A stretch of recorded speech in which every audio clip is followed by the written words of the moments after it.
اس کو موت کے علاوہ اور کوئی چیز جنت میں لے جانے سے نہیں روک سکتی۔ تو کیا کرنا ہے کہ ہمیں ہر فرض نماز کے بعد بھی آیت الکرسی ضرور پڑھنی ہے۔ اسے تمام آیتوں کی سردار کہا گیا ہے۔ اس میں اللہ تعالیٰ کا مکمل تعارف ہے، اللہ تعالیٰ کی سب سے زیادہ صفات اور اسما جو ہے وہ اسی ایک آیت میں ہے۔ بہت عظیم آیت ہے، اس کو ہمیشہ پڑھنا چاہیے۔ اللہ لا الہ الا هو الحی القیوم، اللہ جس کے سوائے کوئی الہ نہیں، وہ زندہ ہے، جاوید ہستی ہے، قائم ہے، اسی کے بل سے سب کو زندگی ملی ہے اور اسی کے بل سے سب کچھ قائم ہے۔ وہ سبھی کو زندگی بھی دینے والا ہے، وہ ہمیشہ سے زندہ ہے اور قائم ہے۔ لا تأخذہ سنۃ ولا نوم، اس کے سوائے وہ نہ اسے کوئی اونگ آتی ہے اور نہ وہ سوتا ہے۔ زمین اور آسمان میں جو کچھ بھی ہے اسی کا ہے۔ کون ہے جو اس کی جناب میں اس کی اجازت کے بغیر سفارش کر سکے؟ جو کچھ بندوں کے سامنے ہے اسے بھی وہ جانتا ہے، اور جو کچھ ان کے پیچھے ہے یعنی جو ان سے اوجھل ہے اس سے بھی وہ واقف ہے، اور اس کی معلومات میں کوئی چیز ان کی گرفت اور ادراک میں نہیں آ سکتی الا یہ کہ کسی چیز کا علم وہ خود ہی ان کو دینا چاہے۔ اس کی حکومت آسمانوں اور زمین پر چھائی ہوئی ہے، اور اس کی نگہبانی اس کے لیے کوئی تھکا دینے والا کام نہیں ہے۔ بس وہی اور بزرگ، وہی ایک بزرگ و برتر ذات ہے۔ تو اس میں اللہ تعالیٰ کی بہت ساری اسماء اور صفات جو بتائی گئی ہے، تو یہ کوالٹی اگر کسی میں ہے تو صرف وہ الہ ہو سکتا ہے۔ کوئی بھی ہمیشہ سے زندہ نہیں ہے، کوئی بھی قائم نہیں ہے، کوئی بھی چیز، ہر چیز کو کل من علیہا فان، کوئی بھی جو مخلوق ہے جو تخلیق ہوئی ہے وہ سب کو فنا ہونا ہے۔ وَيَبْقَى وَجْهُ رَبِّكَ ذُو الْجَلَالِ وَالْإِكْرَامِ، صرف اللہ کی ذات باقی رہنے والی ہے، وہی قائم ہے، اسی کی وجہ سے یہ ساری کائنات قائم ہے۔ اور اس کا علم جو ہے، جو ہمارے علم کے مقابلے میں اللہ تعالیٰ کا علم کیسا ہے؟ جیسے کہ ہمارا علم یہ جیسے سمندر میں ایک پانی کا قطرہ ہو، ہم اللہ کے علم کے بارے میں نہیں جانتے، لیکن وہ ہمارے دلوں کے حال تک بھی جانتا ہے، وہ ہمارے ماضی کو، ہمارے مستقبل کو، سب کو جانتا ہے، اور زمین اور آسمان جو کچھ بھی ان سب کی حفاظت بھی اس کو نہیں سکھاتی ہے۔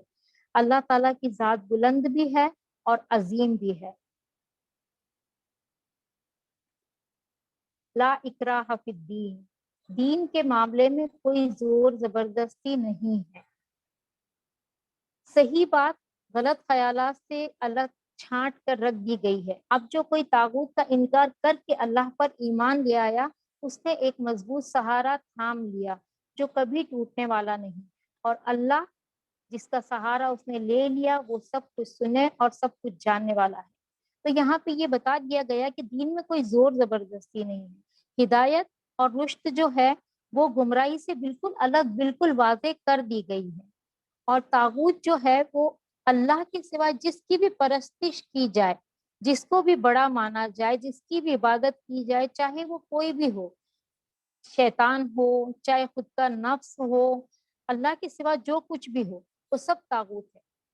تو جو کوئی بھی طاغوت کا انکار کر کے اللہ پر ایمان لاتا ہے، یعنی کہ پہلے طاغوت کا انکار ہے اور اللہ پر ایمان لایا، تو پھر اس نے ایسا مضبوط سہارا پکڑ لیا کہ وہ کبھی بھی ٹوٹنے والا نہیں، سب سے مضبوط سہارا۔ اور تقویٰ کو سب سے بڑا کنڈا کہا گیا ہے، یہ جو قروۃ الوثقی ہے نا، مضبوط، ایک دم مضبوط کنڈا، تو اس کو تھام لینا ہے، وہ کبھی نہیں ٹوٹنے والا ہے۔ واللہ سمیع علیم، اور اللہ تعالیٰ سب کچھ سننے والا اور سب کچھ جاننے والا ہے۔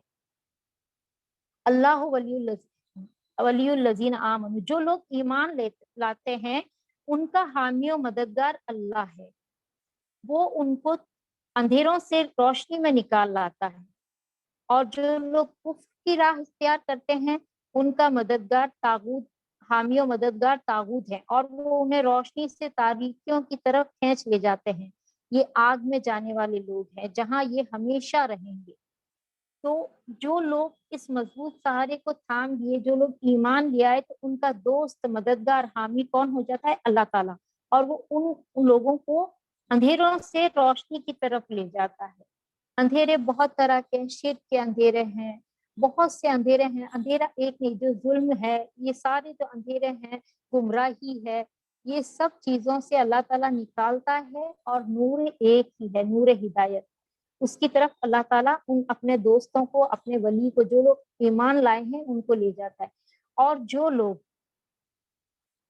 طاغوت کے دوست ہیں، طاغوت سے دوستی رکھتے ہیں، اس کا مانتے ہیں، تو وہ اس کو شیطان نکال کے اندھیروں سے، روشنی سے نکال کے اندھیروں کی طرف لے جاتا ہے۔ تو یہی لوگ ہیں جو آگ میں جانے والے ہیں اور اس میں ہمیشہ رہیں گے۔ اب آگے ہم قصہ 2-3 باتیں پڑھیں گے زندگی اور موت کے بارے میں۔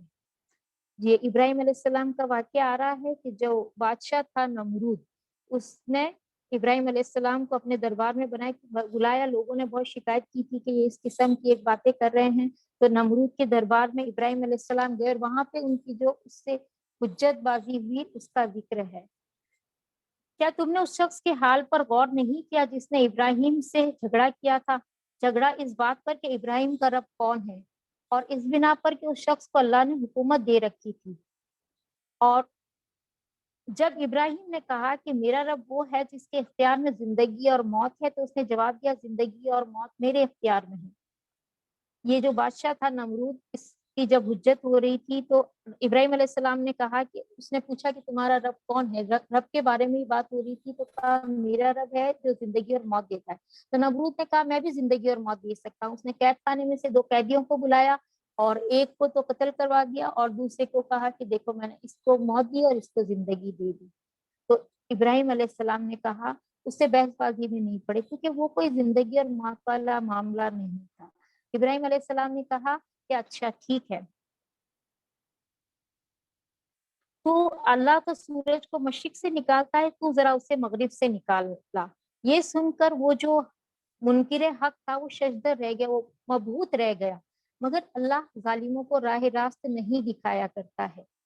یعنی کہ اس کو یہ تو بات پتا تھی کہ زندگی اور موت اور یہ جو دنیا کی ساری جو سورج چاند کے جو ستارے یہ سب معاملات ہے، یہ سب اس پر میرا اختیار ہے نہیں، لیکن وہ ایک دم خاموش ہو گیا اور اس نے حق کو مانا بھی نہیں۔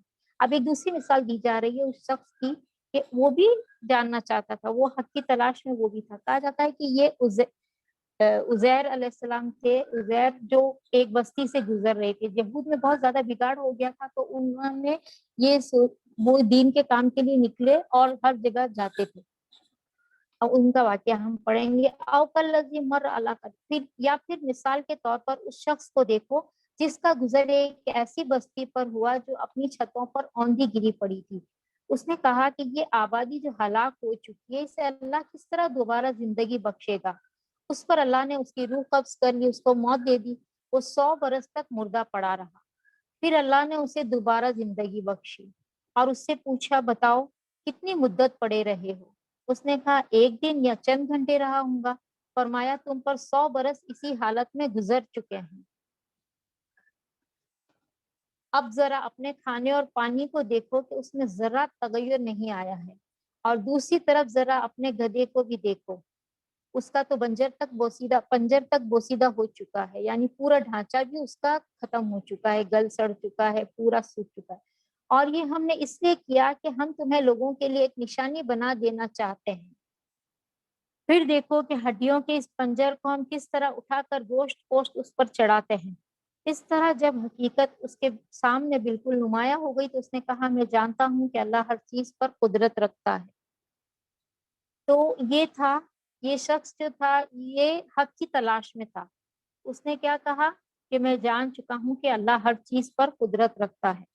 تو اس نے بھی مان لیا، کوئی آبجیکشن نہیں کیا، نمرود کی طرح ضد پر اڑا نہیں رہا۔ اب تیسری مثال آ رہی ابراہیم علیہ السلام کی کہ وہ واقعہ بھی پیش نظر رہے۔ اس واقعے کو بھی دیکھو کہ جب ابراہیم نے کہا تھا کہ میرے رب مجھے دکھا دے تو مردوں کو کیسے زندہ کرتا ہے۔ فرمایا کیا تو ایمان نہیں رکھتا؟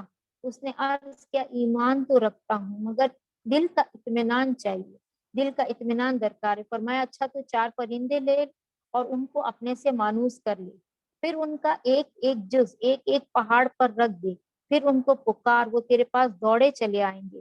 خوب جان لو کہ اللہ با اقتدار اور حکیم ہے۔ تو ابراہیم علیہ السلام نے بھی کہا کہ اللہ میں دیکھنا چاہتا ہوں کہ آپ کس طرح زندگی دیتے ہو۔ تو اللہ تعالیٰ نے ان سے کہا کہ تمہارا اطمینان نہیں ہے، تمہیں ایمان نہیں ہے؟ کہا کہ اطمینان کے لیے، صرف دل کے اطمینان کے لیے۔ تو اللہ تعالیٰ اپنے انبیاء کو اس طرح کے معجزات کے ان کو یقین حاصل ہو جائے دکھا بھی دیتے ہیں، ان کو ایسی نشانیاں، غیب کی باتیں کہ ان کو کچھ کچھ مشاہدے اللہ تعالیٰ کروا دیتے ہیں۔ تو اللہ تعالیٰ نے ان سے کہا کہ کچھ پرندے لو اور ان کو ٹکڑے ٹکڑے کر کے الگ الگ پہاڑوں پہ رکھ دو، اور پھر وہ جب تم ان کو پکارو گے تو تمہاری طرف دوڑتے ہوئے آئیں گے۔ تو یہ زندگی اللہ تعالیٰ کس طرح سے مردوں کو زندگی دیتا ہے، یہ ساری چیزیں بتا دی گئی، ان کو مشاہدہ کروا دیا گیا۔ اب جو آگے آیتیں آ رہی ہے وہ خرچ کرنے کے لیے صدقات کے بارے میں آ رہی ہے۔ جو لوگ اپنے مال اللہ کی راہ میں صرف کرتے ہیں، ان کے خرچ کی مثال ایسی ہے جیسے کہ ایک دانہ بویا جائے اور اس سے 7 بالیں نکلے اور ہر بالی میں 100 دانے ہوں۔ اسی طرح اللہ جس کے عمل کو چاہتا ہے افزونی عطا فرماتا ہے، وہ فراخ دست بھی ہے اور علیم بھی ہے۔ تو یہاں پہ مثال دی جا رہی ہے مال خرچ کرنے کی، فی سبیل اللہ، اللہ کے راستے میں صدقہ کرنے کی، جس کو 700 گنا کر دیا گیا۔ تو اس کو 700 گنا کر کے دیا گیا۔ بہت ساری چیزیں ہوتی ہے جو بہت سی نیکیاں، بہت سے صدقات کہ اس کا کچھ کچھ ریوارڈ بتایا گیا، لیکن اس کا بتایا کہ 700 گنا فی سبیل اللہ، اللہ کی راہ میں خرچ کرنا، اللہ کی راہ میں کچھ دینا۔ جیسے کہ ایک دانہ ہے، اس کو ایک ہی دانہ ہے، اس کو زمین میں ڈالا، اس میں سے 7 بالیاں نکلی اور 700 وہ ہو گئی، مطلب کتنا بڑا منافع کا سودا ہوا۔ تو جب صدقہ ہم اللہ کی راہ میں اللہ کی راہ میں صدقہ کس طرح سے کر سکتے ہیں؟ جو اللہ کے دین کے لیے خرچ کرنا ہے، کسی کو علم سکھانے کے لیے، فی سبیل اللہ، اللہ کے راستے میں اور بھی بہت سارے طریقے ہیں، لیکن جو اللہ کے دین کو بڑھانے کے لیے خرچ کیا جائے وہ صدقہ افضل ہے۔ حضرت ابو مسعود رضی اللہ کہتے ہیں کہ ایک آدمی نے رسول اللہ صلی اللہ علیہ وسلم نے فرمایا کہ ایک آدمی نے اللہ کے راستے میں ایک اونٹنی صدقہ کی جس کی ناک میں نکیل بھی پڑی ہوئی تھی۔ تو آپ نے فرمایا قیامت کے دن یہ شخص 700 اونٹنیاں لے کر آئے گا جن کی ناک میں نکیل بھی پڑی ہوں گی، یعنی کہ اس صدقے کو اتنا ملٹیپل کر کے دے دیا جائے گا، کیونکہ اللہ تو بہت زیادہ وسعت والا ہے اور اللہ کا علم بھی وسیع ہے، اور اللہ تعالیٰ اس کے اندر اور بھی جو صدقہ دیتے ہیں اس کے اندر بہت ساری باتیں اور بھی خیال رکھنے کی، جو ہم آگے انشاءاللہ پڑھیں گے۔ جو لوگ اپنے مال اللہ کی راہ میں خرچ کرتے ہیں اور پھر خرچ کر کے احسان نہیں جتاتے، نہ دکھ دیتے، ان کا اجر ان کے رب کے پاس ہے اور ان کے لیے کسی رنج اور خوف کا کوئی موقع نہیں۔ یعنی کہ جو لوگ اللہ کی راہ میں خرچ کر دیتے ہیں لیکن اپنے مال کے ساتھ وہ جب اگر کسی کو دے دیتے ہیں تو کسی پر احسان نہیں جتاتے اور نہ کسی کو تکلیف دیتے ہیں، کسی کی عزت نفس کو مجروح نہیں کرتے ہیں، کوئی تکلیف دہ بات نہیں کہتے ہیں، تو ایسے لوگ ہوتے ہیں جن کو نہ کوئی خوف ہوگا اور نہ غمگین ہوں گے۔ مسلم کی ایک حدیث سے آپ صلی اللہ علیہ وسلم نے فرمایا 3 آدمی ہیں جن سے اللہ قیامت کے دن نہ بات کرے گا، نہ ان کی طرف نظر رحمت کرے گا اور نہ ہی ان کو پاک کرے گا۔ ان میں سے جو پہلا ہے وہ احسان جتانے والا ہے، اور ایک دیوبند جو لٹکاتا ہے وہ، اور تیسرا جھوٹی قسم کھا کر اپنا مال بیچنے والا۔ تو احسان جتانے والے جو مال بھی خرچ کیا اور احسان بھی جتا دیا، تو پھر اس کے لیے کیا ہے کہ نہ اللہ تعالیٰ اس کی طرف رحمت کرے گا، نہ اس کو پاک کرے گا، نہ اس سے بات کرے گا۔ تو جو صدقہ ہے وہ بالکل ختم ہو جاتا ہے، اس کا جو نیکی ہوتی ہے وہ بالکل ختم ہو جاتی ہے۔ تو صدقہ اگر کسی کو دے کر کوئی کسی کو احسان جتائے، کسی کی بات میں یہ ظاہر کرے کہ یہ ہم نے دیا ہے، تو وہ بالکل بیکار ہے۔ اس کی بجائے کیا کرنا، قول معروف و مغفرۃ خیر من صدقۃ، ایک میٹھا بول اور کسی کی جو بری بات جو کہہ دی ہے وہ اس خیرات سے اچھی ہے جس کو آپ نے کسی کو تکلیف دے کے کوئی بات کی ہے، وہ اچھی نہیں ہے۔ میٹھا بول اور کسی ناگوار بات پر ذرا سی چشم پوشی اس خیرات سے بہتر ہے جس کے پیچھے دکھ ہو۔ اللہ بے نیاز ہے اور بردباری اس کی صفت ہے۔ اے ایمان لانے والوں، اپنے صدقات کو احسان جتا کر اور دکھ دے کر اس شخص کی طرح خاک میں نہ ملا دو جو اپنا مال محض لوگوں کو دکھانے کو خرچ کرتا ہے اور نہ اللہ پر اور نہ روز آخرت پر ایمان رکھتا ہے۔ تو یہ جو ایک اور شخص کی مثال دی جا رہی ہے کہ جو صدقے تو دیتا ہے، بہت سارا خرچ تو اس نے کر دیا، لیکن اس کے دل میں ایمان نہیں ہے، نہ آخرت پر یقین ہے، وہ صرف کس لیے دے رہا ہے؟ دکھاوے کے لیے، لوگوں کو دکھاوے کے لیے دے رہا ہے، تو اس کا صدقہ کیا ہوگا؟ بالکل ختم ہو جائے گا۔ اس کی مثال بتائی جا رہی ہے جیسے ایک چٹان تھی جس پر مٹی کی تہ جمی ہوئی تھی، اس پر جب زور کا مے برسا تو ساری مٹی بہہ گئی اور صاف چٹان کی چٹان رہ گئی۔ ایسے لوگ اپنے نزدیک خیرات کر کے جو نیکی کماتے ہیں اس سے کچھ بھی ان کے ہاتھ نہیں آتا، اور کافروں کو تو سیدھی راہ دکھانا اللہ کا دستور بھی نہیں، اللہ کافر قوم کو ہدایت بھی نہیں دیتا ہے۔ تو یہ ایک مثال بتائی گئی ہے کہ اگر کوئی چکنی چٹان ہے، اس پر اگر کوئی کسی نے اپنا بیج اپنی کمائی میں سے کچھ ڈال بھی دیا تو بارش آئے گی تو پورا بہ جائے گا، اس کا کوئی اجر نہیں ہے اللہ کے پاس، جو دکھاوے کے لیے دیا گیا ایمان کے ساتھ نہیں دیا گیا۔ تو یہ صدقات جو دکھاوے کے لیے کیے گئے وہ سب برباد ہیں۔ یا پھر ان لوگوں کی مثال دی جا رہی ہے جو اس کے خلاف، جو لوگ اپنے مال محض اللہ کی رضا جوئی کے لیے اور دل کے پورے ثبات و قرار کے ساتھ خرچ کرتے ہیں، ان کے خرچ کی مثال ایسی ہے جیسے کوئی اونچائی زمین پر ایک باغ ہو، اگر زور کی بارش ہو جائے تو وہ دگنا پھل لائے، اگر زور کی بارش نہ بھی ہو تو ایک ہلکی فواری اس کے لیے کافی ہو جائے۔ یعنی کہ جو شخص اللہ کی رضا پانے کے لیے اور دل کے اطمینان اور ثبات کے ساتھ خرچ کرتے ہیں، ان کی مثال کیسی؟ جیسے اوپر مثال دی گئی کہ وہ تو جو دانا ڈالا، جو اس نے خرچ کیا وہ پورا بہ گیا ایک بارش سے، لیکن یہ مثال کیسی ہے کہ اونچائی پر، ہل اسٹیشن، اونچی جگہ ہوتی ہے، وہاں پر بہت زیادہ ہریالی بھی ہوتی ہے، وہاں کی مٹی بھی بہت اچھی ہوتی ہے، تو وہاں پر اگر اس شخص کی مثال ایسی ہے کہ وہاں پر اگر بارش آئے تو اس کا اجر دگنا، وہ جو باغ ہے وہ پھل دگنا دے گا، اور اگر بارش نہ بھی آئے تو صرف جو فوار ہوتی ہے، ہلکی سی فوار ہی اس کے لیے کافی ہو جاتی ہے، مگر یعنی اگر تھوڑا بھی دیا ہے تو وہ بھی کافی ہو جائے گا، لیکن اس کے لیے نیت صاف ہونی چاہیے، خلوص نیت سے صرف اللہ کی رضا پانے کے لیے دیا جائے، نہ یہ کہ لوگ مجھے یہ کہیں۔ جو ہم ایک حدیث پڑھتے ہیں کہ قیامت کے دن جو شخص لایا جائے گا، اللہ تعالیٰ اس سے کہیں گے میں نے تجھے مال دیا تھا بہت زیادہ، تو نے کیا کیا؟ وہ کہے گا اللہ میں نے اس راہ میں بھی خرچ کیا، اس راہ میں بھی، اللہ تعالیٰ کہیں گے کہ ایک جھوٹ کہا تو نے صرف یہ چاہا کہ لوگ تجھے کہیں کہ تو بہت سخی ہے، مطلب بہت دینے والا ہے، اور وہ کہہ چکے۔ تو جو دینا ہے، جو اب یہ اللہ کی راہ میں خرچ کرنا ہے، اس کے لیے اللہ تعالیٰ نے مثال بتائی ہے۔ اور اب یہ ہے کہ کیا تم میں سے کوئی یہ پسند کرتا ہے کہ اس کے پاس ایک ہرا بھرا باغ ہو، نہروں سے سیراب، کھجوروں اور انگوروں اور ہر قسم کے پھلوں سے لدا ہوا ہو، اور عین اس وقت ایک تیز بگولے کی زد میں آ کر جھلس جائے جبکہ وہ خود بوڑھا ہو اور اس کے کمسن بچے ابھی کسی لائق بھی نہ ہو۔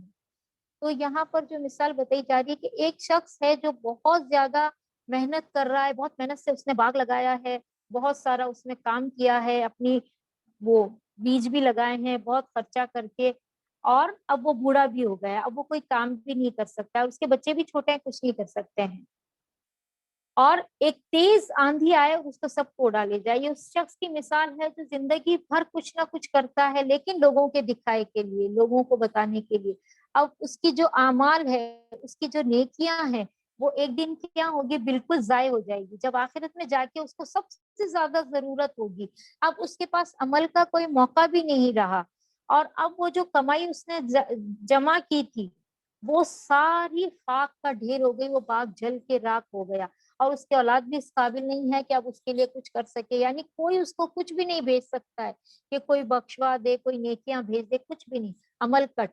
تو یہ جو اب لوگ کوشش کرتے ہیں کہ ہم دے رہے ہیں، تو اس کے لیے سب سے پہلے ہمیں یہ چاہیے کہ ہم اپنی نیت کو خالص کریں کہ ہم کس وجہ سے، کس کے لیے یہ ہم خرچ کر رہے ہیں، اللہ کی راہ میں دے رہے ہیں، اور اس کے لیے بھی ساتھ میں یہ نہ ہو کہ ہم احسان جتائیں۔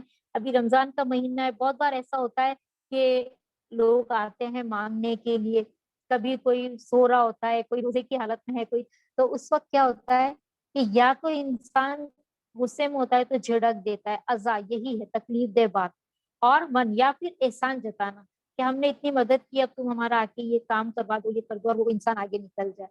تو نہ احسان جتانا، کیونکہ یہ کام سب کس کے لیے کیا، یہ سب خیرات اور یہ صدقات اور کس کے لیے، اللہ کی رضا پانے کے لیے ہے. تو اللہ ہی اس کا اجر دے گا، اللہ ہی سے اس کے اجر کی ہمیں امید رکھنی چاہیے. شیطان تمہیں مفلسی سے ڈراتا ہے اور فحاشی کا حکم دیتا ہے، فحش شرمناک طرز عمل اختیار کرنے کی ترغیب دیتا ہے، مگر اللہ تمہیں اپنی بخشش اور فضل کی امید دلاتا ہے. اللہ بڑا فراخ دست اور دانا ہے.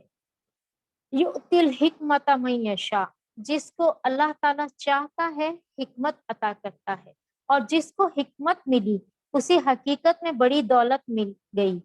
ان باتوں کو صرف وہی لوگ سبق لیتے ہیں جو عقل رکھتے ہیں. اب حکمت کیا چیز ہے؟ سب سے بڑی حکمت کیا چیز ہے؟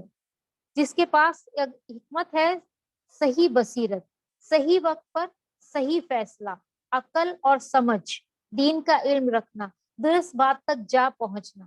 جس کے پاس حکمت کی دولت ہوگی وہ کبھی بھی شیطانی راہ اختیار نہیں کرے گا. شیطانی راہ کیا ہے؟ کہ وہ اپنی دولت سنبھال کر رکھتا ہے، یا اس سے مزید بڑھانے کی فکر میں لگ جائے کہ اس سے اس کی دنیا بس بہت خوشحال رہی. تو جس کو اگر حکمت مل گئی تو اسے یہ سمجھ آ جاتا ہے کہ یہ جو مال اور دولت ہے، یہ جو کچھ بھی اللہ تعالیٰ نے مجھے دیا ہے، یہ میرے پاس بہت کم وقت کے لیے ہے. اس سے میں کس طرح سے فائدہ اٹھاؤں اور اس کو ایسی جگہ انویسٹ کروں کہ مجھے اس سے بہت زیادہ فائدہ مل جائے. تو یہ سب جو چیزیں ہیں کہ جو خرچ کرنے کی توفیق ہے اور یہ جو سمجھ ہے، یہ بھی حکمت میں آ جاتی ہے. جب انسان کے اندر حکمت آ جاتی ہے اور اسے مال بھی مل جاتا ہے، اس کو یہ سمجھ آ جاتا ہے کہ آخرت کے حساب سے بہترین انویسٹمنٹ کیا ہوگا. تو حکمت پوری زندگی کے لیے ہے کہ جس کو یہ مل جائے وہ خیر کثیر ہے. تم نے جو کچھ بھی خرچ کیا ہو اور جو نظر بھی مانی ہو، اللہ کو اس کا علم ہے اور ظالموں کا کوئی مددگار نہیں. تو جو بھی اللہ کے لیے آپ نے نظر مانی ہے یا جو کچھ بھی خرچ کیا ہے، اللہ تعالیٰ ان سب کو جانتا ہے. اس کے وہ اللہ تعالیٰ کے علم میں ہے، اور اللہ تعالیٰ ظالموں کے لیے کوئی مددگار نہیں بنایا ہے. اگر اپنے صدقات تم اعلانیہ دو تو یہ بھی اچھا ہے، لیکن اگر چھپا کر تم اگر ضرورت مندوں کو دو تو یہ تمہارے حق میں زیادہ بہتر ہے. تمہاری بہت سی برائیاں اس طرح سے عمل سے محو ہو جاتی ہیں، اور جو کچھ تم کرتے ہو اللہ کو بہرحال اس کی خبر ہے. تو یہ جو صدقات ہے وہ اگر چھپا کے دو تو یہ بھی بہت اچھی بات ہے کوئی بھی، اور اگر ان کو اعلانیہ دو تو تاکہ دوسروں کو بھی موٹیویشن مل جائے گا کہ ان کو بھی ایسا لگے گا کہ ہاں ہمیں دینا ہے. تو یہ جو صدقات ہے وہ چھپا کر دینا زیادہ افضل ہے.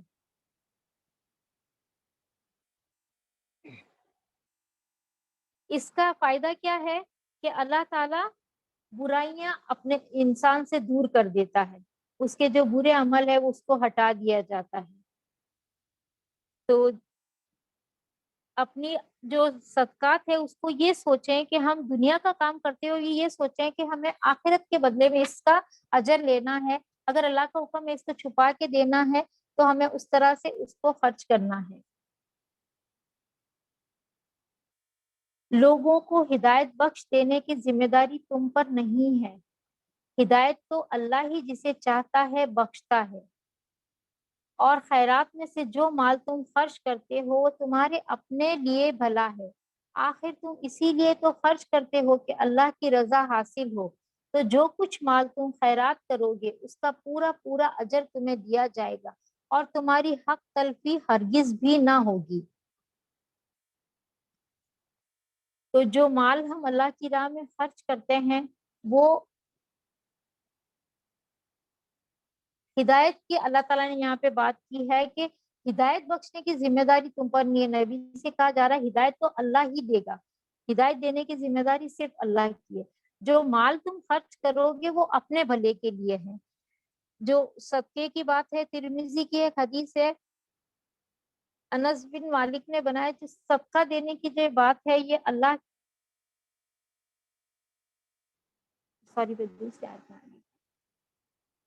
آخر تم اسی لیے تو خرچ کرتے ہو کہ اللہ کی رضا حاصل ہو، اور جو کچھ مال تم خیرات کرو گے اس کا پورا پورا اجر تمہیں دیا جائے گا، اور تمہاری حق تلفی نہیں ہوگی۔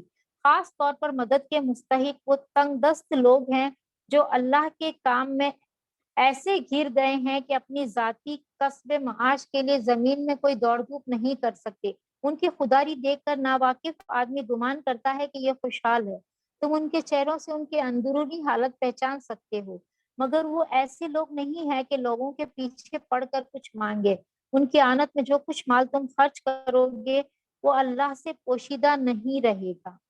تو یہاں پہ بتایا جا رہا ہے کہ جو لوگ گھیر لیے جائیں اللہ کی راہ میں، یعنی کہ وہ دین کے کام کر رہے ہیں، اسی میں لگے ہوئے ہیں دن رات، وہ اپنے لیے کچھ کما نہیں پا رہے ہیں، جیسے کہ اصحاب صفہ تھے، وہ صرف دین سیکھنے کے لیے مسجد نبوی میں آ کر رہے تھے۔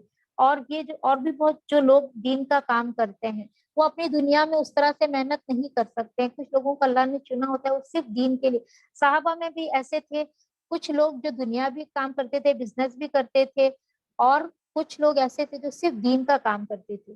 تو وہ لوگ خوددار بھی ہوتے ہیں، ان کو وہ فقیر نہیں ہوتے ہیں، مسکین نہیں غریب نہیں ہوتے ہیں، وہ صرف دین کے راہ میں اللہ کی راہ میں گرے ہوئے ہوتے ہیں، اس کام کے لیے ان کو مخصوص اللہ تعالیٰ کر لیتے ہیں۔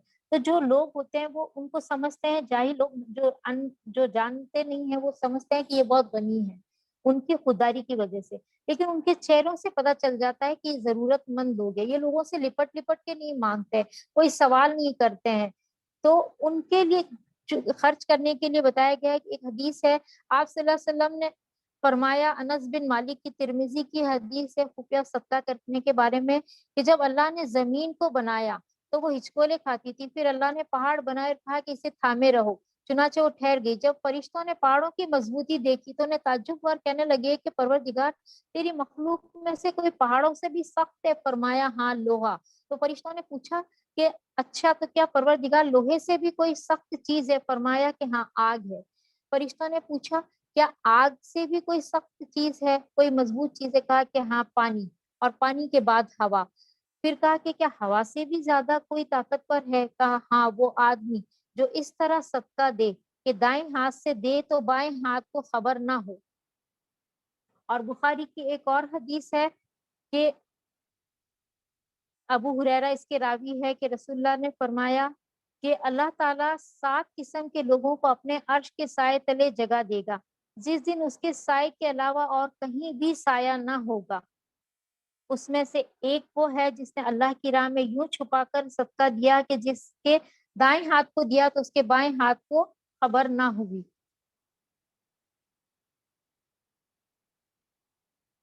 اور جو لوگ اپنے مال شب و روز کھلے اور چھپے خرچ کرتے ہیں، ان کا اجر ان کے رب کے پاس ہے، اور ان کے لیے کسی خوف اور رنج کا کوئی مقام نہیں ہے۔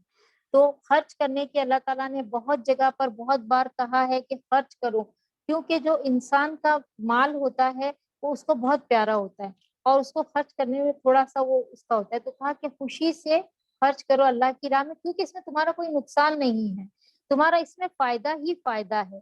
اس سے تمہیں اللہ کی رضا ملے گی۔ جس کو شوق ہے اللہ سے ملاقات کا، جس کو اللہ سے محبت ہے، وہ چاہے کہ صدقہ کرے۔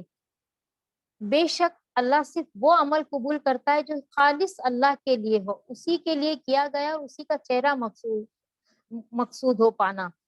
تو جب ہم صدقہ دیتے ہیں تو ہمارے گناہ بھی مٹنے لگتے ہیں، اور ہم اسی حال میں دنیا سے جائیں گے کہ قیامت کے دن اللہ ایسے لوگوں سے اپنی رحمت سے اپنے چہرے کا دیدار کروائے گا۔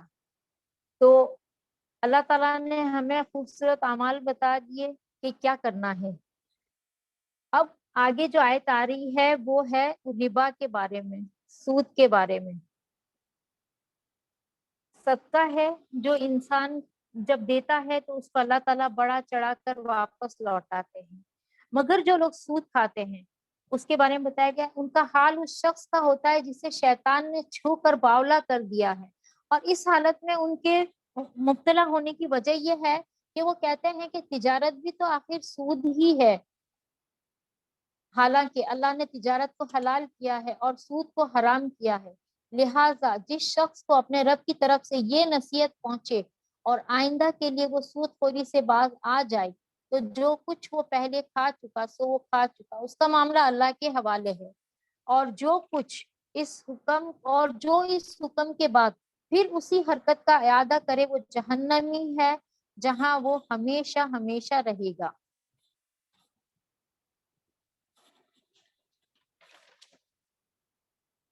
اب یہ ایک بہت اہم مسئلہ ہے جسے لوگ بہت معمولی سمجھتے ہیں۔ یہ کبیرہ گناہ میں سے ہے، بہت بڑا گناہ۔ لوگ اس کو کیا سمجھتے ہیں کہ اس کے بغیر کوئی گزارا نہیں، کیونکہ اگر ہم اللہ کی کتاب پر اتنا ہی یقین رکھتے ہیں کہ جتنا ہم دعویٰ کرتے ہیں، تو ہم دعویٰ کرتے ہیں نا، ہم اللہ کی یوم آخرت پر یقین رکھتے ہیں، تو ہمیں اللہ کی باتوں پر بھی اسی طرح یقین ہونا چاہیے کہ جس طرح سے ہم ہر بات پر کرتے ہیں۔ سود کا لین دین ناقابل معافی گناہ ہے۔ آپ صلی اللہ علیہ وسلم نے فرمایا کہ جو سود ایسے گناہ سے بچو جو معاف نہیں کیے جاتے، اور ایک روایت میں فرمایا جن کا کفارہ نہیں ہوتا، جس کا کوئی کفارہ نہیں ہے۔ جس شخص نے سود لیا اس کی حالت کیا بتائی گئی ہے؟ خپتی، پاگل، جس کو کچھ ہوش ہی نہیں ہوتا ہے کہ وہ کر کیا رہا ہے۔ جس نے سود کھایا وہ اس کی وجہ سے قیامت کے دن دیوانہ اور بدحواس اٹھے گا۔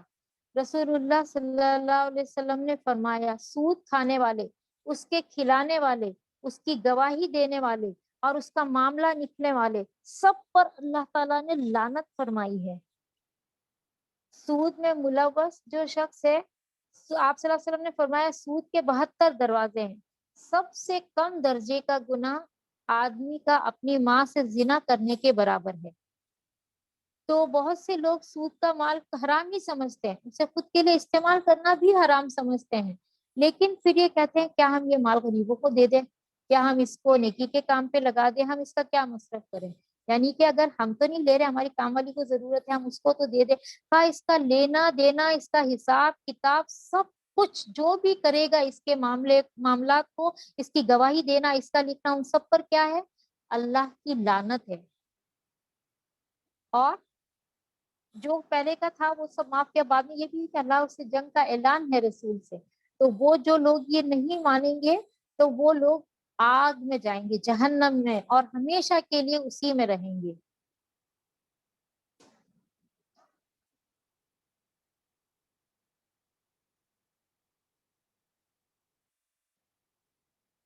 اے لوگوں جو ایمان لائے ہو، اللہ سے ڈرو، اور جو کچھ تمہارا سود لوگوں پر باقی رہ گیا ہے اسے چھوڑ دو، اگر واقعی تم ایمان لائے ہو۔ یعنی کہ جو پہلے تم نے لے چکے ہو وہ سب تم ختم کرو، اب ایمان لے آئے ہو تو جو کچھ بھی تمہارا باقی رہ گیا اس کو چھوڑ دو۔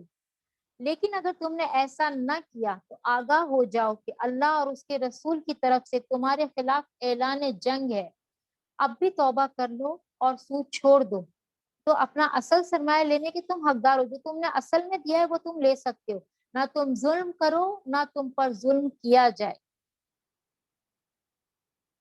جیسے کہ جس نے سود لیا وہ پہلے جو لے چکا ہے وہ سب معاف ہے، لیکن اب جو اگر تم کر رہے ہو تو اس میں اگر تم نے اب یہ کام نہیں چھوڑا تو اللہ اور اس کے رسول کی طرف سے اعلان جنگ ہے۔ تو یہ جو ہے کہ اعلان جنگ کتنی بڑی بات ہے کہ ہم کسی سے جنگ کا اعلان کر دیں۔ ہم کسی اگر کوئی ذرا سے مضبوط انسان کو اپنے سامنے اگر جنگ پہ لڑنے میں کھڑا دیکھ لیں تو ہمارے کا ڈر سے کیا برا ہو جاتا ہے، اور ہم ڈرتے بھی نہیں کہ اللہ اور رسول سے جنگ کا اعلان ہے۔ اس دن کی رسوائی اور مصیبت سے بچو جب کہ تم اللہ کی طرف واپس ہوگے، وہاں ہر شخص کو اس کی کمائی ہوئی نیکی یا بدی کا پورا پورا بدلہ مل جائے گا، اور کسی پر ہرگز ظلم نہ ہوگا۔ یہ تھی ربا کی آیتیں۔ اب جو آگے کی آیت آ رہی ہے یہ ہے آیت دین، سورہ البقرہ کی، نہیں پورے قرآن کی سب سے طویل آیت ہے یہ، آیت الدین اسے کہا جاتا ہے۔ اور یہ ہم پڑھیں گے لین دین کے جو معاملات ہوتے ہیں، جو اس میں اللہ تعالیٰ نے حکم دیا ہے لکھت پڑھت کرنے کا، صرف غیروں کے لیے نہیں، رشتہ داروں کے لیے بھی لکھ لیا کرو، کیونکہ خاندانوں میں جو فتنہ اور فساد کی جو سب جڑ ہوتی ہے، یہ سب جو معاملات ہوتے ہیں یہ مالی معاملات ہی ہوتے ہیں، کہ اس میں اگر کسی نے کچھ کہا، کچھ بھول گئے، تو پھر آپس میں جو رنجشیں اور جو جھگڑے اور ہوتی ہے وہ سارے اسی وجہ سے ہوتے ہیں کہ لین دین نہیں کیا جائے، کیونکہ اللہ تعالیٰ نے جو بھی حکم ہمارے لیے بھیجا ہے اس میں کچھ نہ کچھ خیر ہے، کچھ نہ کچھ اس میں ہمارے لیے بھلائی ہے، حکمت ہے۔ اے لوگوں جو ایمان لائے ہو، جب کسی مقرر وقت کے لیے تم آپس میں لین دین کرو تو اسے لکھ لیا کرو۔